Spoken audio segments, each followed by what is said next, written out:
You are Hi. listening to. Go It's your for it. turn. No, wait, you first. Sipping off the cup on tequilaaficionado.com. That's Mike Morales. That's it. I'm here in San Antonio, Texas. That gentleman there is. Alex Perez. How Those of are you? you may remember Alex.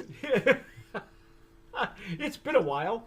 Uh, but Alex, this is exciting for us because we finally got a hold of this brand. I'm excited to finally taste the entire line of this brand. Giggling Laughing Marlin. Marlin.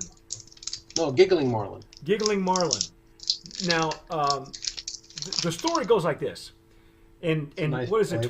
2016? Is that what you said? Yeah, We, rec- we received the Blanco and the Reposado together because that's all they had at the time. However, there was some breakage on Alex's delivery, and so the only thing that we could review at the time was the Reposado because that was the only one that wasn't broken on both our ends, and we were waiting for a replacement of that bottle. Never got the replacement. Finally got a hold of somebody. 2 years later, we get a hold of somebody at Giggling Marlin, and they said, you know what? They sent us the whole line again.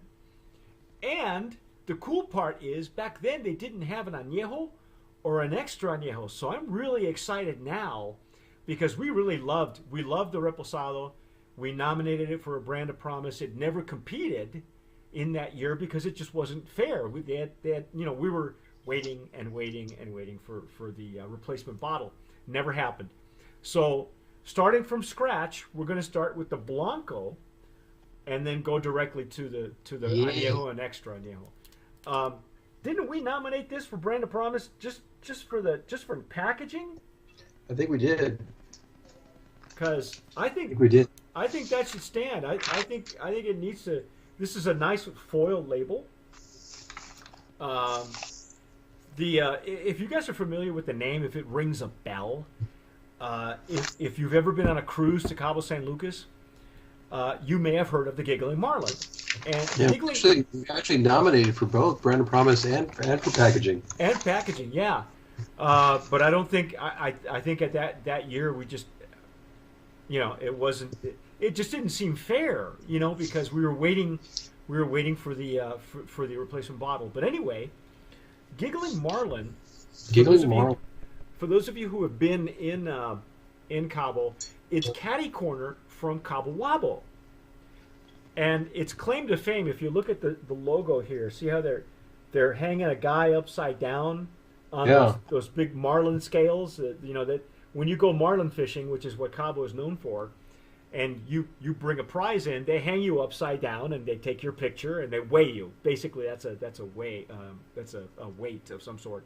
Anyway, inside this nightclub, they can tie you up, hang you upside down, and then they give you shots of tequila. Oh no! Oh yeah, yeah, and that is the Giggling Marlin. That's what it's known for. So this is what's the gnome on this is gnome 1500. I want to make sure that it's all the same gnomes. I don't believe that they've ever switched or left. 15, yeah. Yeah, because I still have my bottles of the Blanco and the Repo. And Yeah, 15. yeah, they're the same ones. So, which is exciting to me because as far as I know, I did take a little bit of the Blanco, and so And anyway, that's Tequila Las Juntas. Las Juntas. Amatitan. What and the other exciting thing is Alex for the first time is going to use the Stotzel Jarrito. Stotzel glassware. Now the longer neck, and you decide, Alex, what you prefer. The longer neck is usually for tequila, and the short, wider mouth is for mezcal. But I encourage people to play left and right with it, and decide which one is better. The way that we were taught is that you don't need a whole big sample. You kind of hold it by the neck, swirl it around. You don't need how we were getting some big Obama pours in the Riedels we realized that we were going through a lot just to try to get something out of the That's right. the That's aroma. right. And No, Glencairn, these are very comparable to the Glencairn, in our opinion, And this is Alex's first try with our Stossel. and I love the Glencairns. I got one right here. Yep. Yeah, they. Uh, you can kind of see the difference. They're very similar, Well, here's but it's got a bigger or fatter base. Yeah. That one that you have is primarily for mezcals. It's a little wider mouth, but again, I encourage people to play back and forth to see which one they prefer on which agave spirit. Oh, I see now. I got one of each. Yeah, you got one of each. I didn't even notice. Let me put in the other one. Okay, cool. I'm going blind, Mike. I didn't even notice. Well, you have to look hard because it's you know what you're looking for. You just That's automatically think that they're the same glass, and they're not. Ooh, big difference in the nose too. Yeah. Now, I love this Blanco. Look at it. It's just pristine. Beautiful, beautiful nose. Very clean. Obvious roasted agave. There's some green in there too at the top, or is that lime zest? There's lime there too. There's green, like green. That's good. Like green cuttings. Yeah. Something. Yeah. Like fresh cut, like fresh cut. Right. Nice. Mm.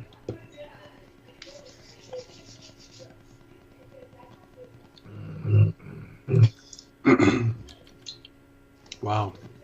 There's a little bit of a hint of like anise or licorice or something. Just a hint, or is it herbal? There's like an herbal of some sort. I don't want to say it's minerals because I don't believe that that's what it is. It leans more toward green to me. I did get a little bit of anise. A little anise on the back end. Mm-hmm. But yeah, it's on the finish on the back end. On the back, yeah. Long finish. Yeah, good retro nasal on that.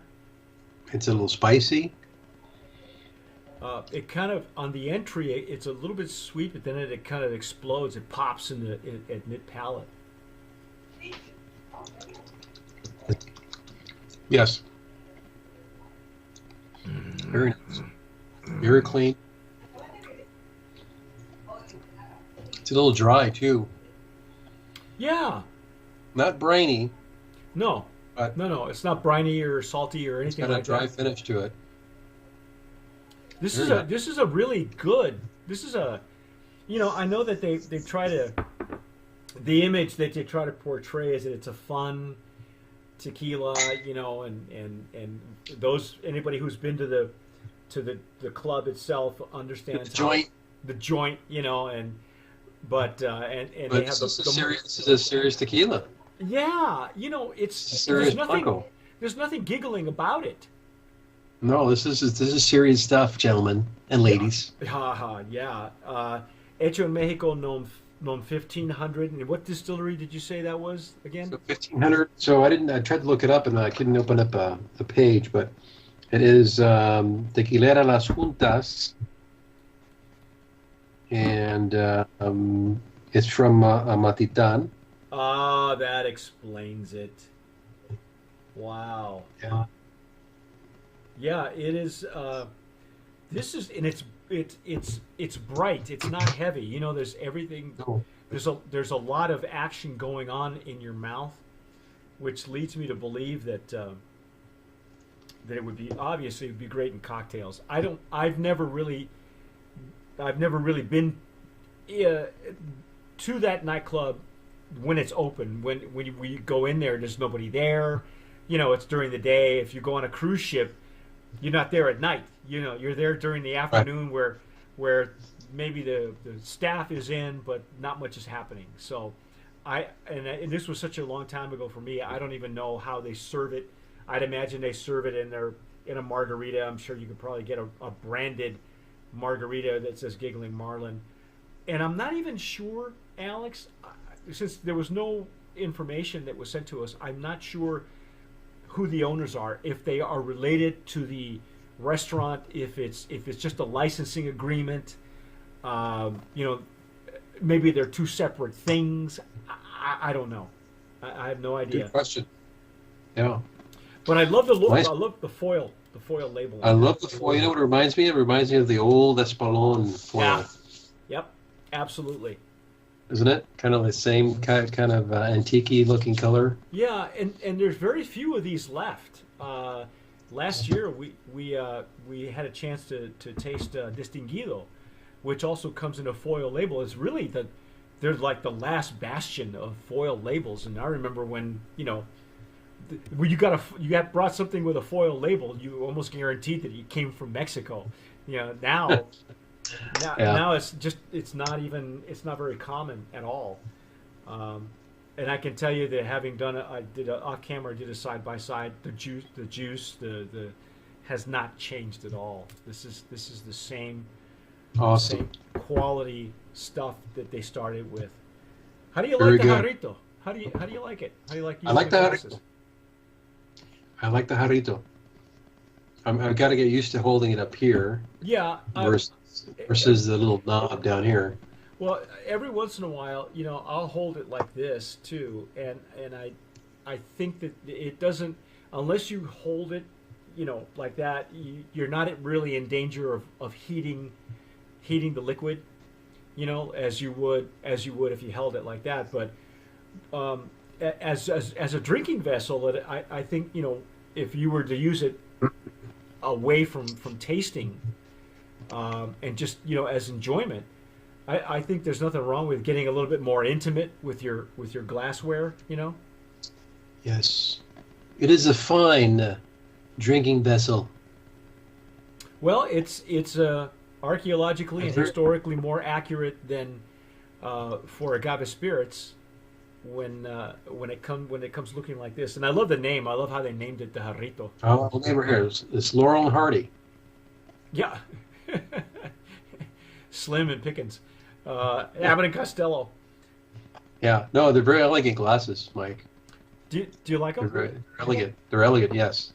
Yeah, I think they're the original versions. The prototypes had a thicker base on the bottom, and a lot of the guys like that heavier base. But I think for shipping purposes and for cost effectiveness, they eliminated a lot of the extra glass at the bottom, which is fine with me. I mean, I like them either way. I think that they're for agave spirits. And wait till you try them on a mezcal. You're gonna, and like I say, you're not gonna have to use a whole lot. Nice. Brand of Promise What do you nominee. think? Brand of Promise. I hands do down. too.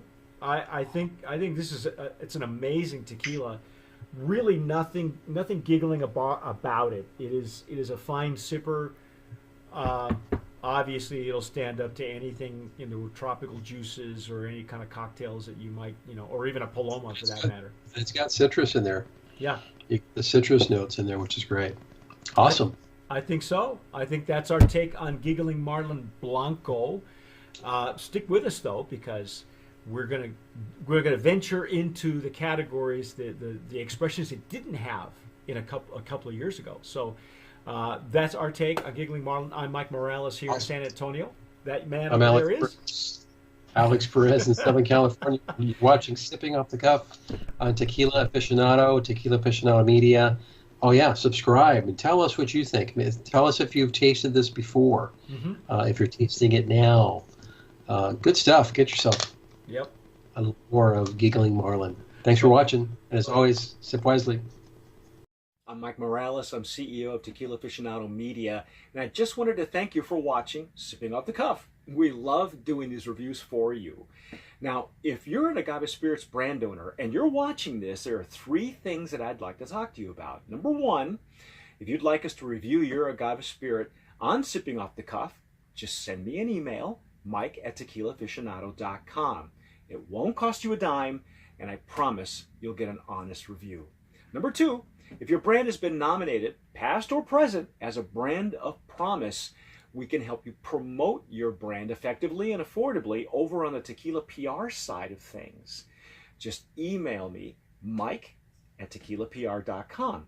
And number 3, if your brand has ever been a Brand of Promise nominee or a winner, you automatically qualify with us, or to go with us on our next promotional tequila tour. So shoot me an email, tours@tequilaaficionado.com, and I'll send you all the details on our upcoming tequila tour. That's it. Thanks again for watching. Sip wisely.